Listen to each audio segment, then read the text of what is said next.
শহরে হয়ে গেল নতুন ছবি দ্য বস ফাইলস। সচা ইয়াস সাজিসের অফিসিয়াল অ্যানাউন্সমেন্ট। 31শে জুলাই মুক্তি পেতে চলা এই ছবি ঘিরে ইতিমধ্যে কৌতূহলী তৈরি হয়েছে সিনে প্রেমীদের মধ্যে। এদিনের ঘোষণা পর্বে উপস্থিত ছিলেন ছবির পরিচালক রাজেশ গুপ্ত। এছাড়া উপস্থিত ছিলেন অভিনেতা যতীন কারেকর, যিনি এই ছবিতে ঐতিহাসিক চরিত্র নেতাজি সুভাষচন্দ্র বসুর ভূমিকায় অভিনয় করেছেন। পাশাপাশি উপস্থিত ছিলেন মণ্ডলের চরিত্রে অভিনয় করা অভিনেতা রাজীব কুমার অঞ্জাও। আর নেতাজির জীবন এবং তার অন্তর্ধান বা বিতর্কিত নানা দিক নিয়ে তৈরি এই ছবি বক্স অফিসে কেমন সাড়া ফেলে এখন সেটাই দেখার।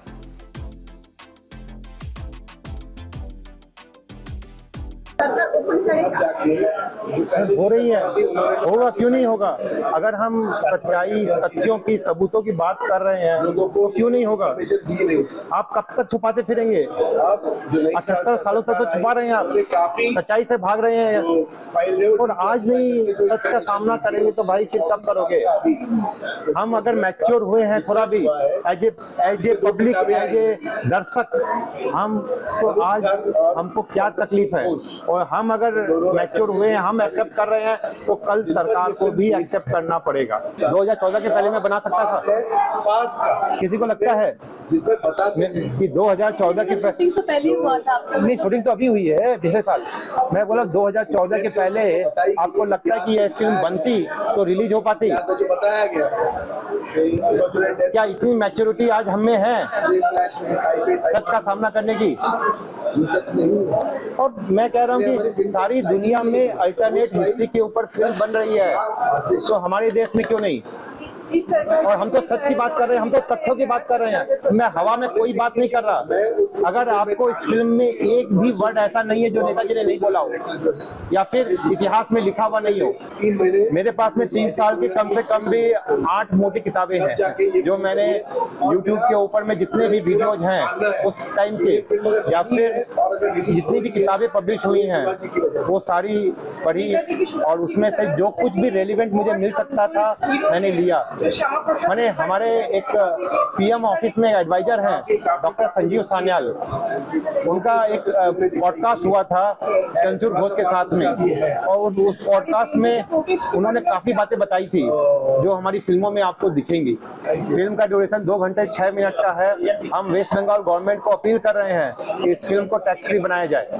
कई लोगों से बात कर रहे थे जब हम फिल्म का मेरे पास में 2000 से ज्यादा एप्लीकेशन आए थे और उसको हमने शॉर्टलिस्ट किया। शॉर्टलिस्ट करने के बाद में देखो शकल मिलना तो थोड़ी बात की बात है। सबसे पहले उनका दिल मिलना चाहिए कि उनकी सुभाष बाबू के प्रति क्या सोच है। अगर वो सुभाष बाबू के प्रति जो सोच है जब तक वो मैच नहीं होगी तब तक उनकी एक्टिंग में दिखेगा नहीं।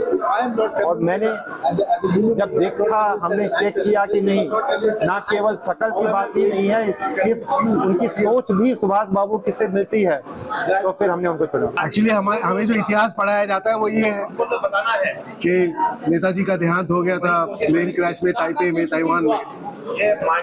मैंने कहा ओके ये फिक्शन होगा, पर जब सर ने कहा कि फिक्शन नहीं है, ये फैक्ट है, ये रियलिटी है, I was in shock, I was in denial. मैंने कहा ये कैसे हो सकता है, इट इज इम्पॉसिबल। तो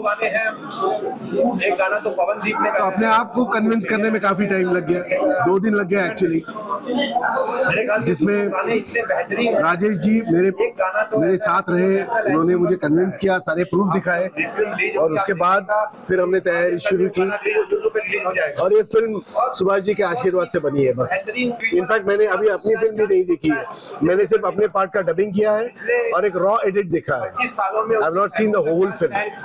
सो व्हेन आई थिंक अभी हम एक प्रीव्यू करने वाले हैं जो जिसमें मैं देख पाऊंगा और ये एडमायर कर पाऊंगा कि हमने कितनी मेहनत। इस दुनिया के सबसे 3 बड़े महानायकों में से एक हैं, रहेंगे, हम मेरे लिए हमेशा रहेंगे। He is my idol. मैं उनको उनकी हर रोज प्रार्थना करता हूँ, उनको हर रोज स्मरण करता हूँ। We actors are also human beings, हम भी ह्यूमंस हैं। वो कैरेक्टर जो प्ले करते हैं फिल्म में उसके सीन्स होते हैं, उसके छोटे छोटे शॉट्स होते हैं, 2 शॉट्स के बीच में हम अच्छे से एंजॉय करते हैं, एक दूसरे को हेल्प करते हैं, एक दूसरे को सजेशंस देते हैं, पर्सनल लाइफ में भी हेल्प करते हैं. So it is great to be an actor. It is very nice to be an actor, and it will be very challenging to be an actor when AI takes over. That is my warning, my statutory warning to all aspiring actors.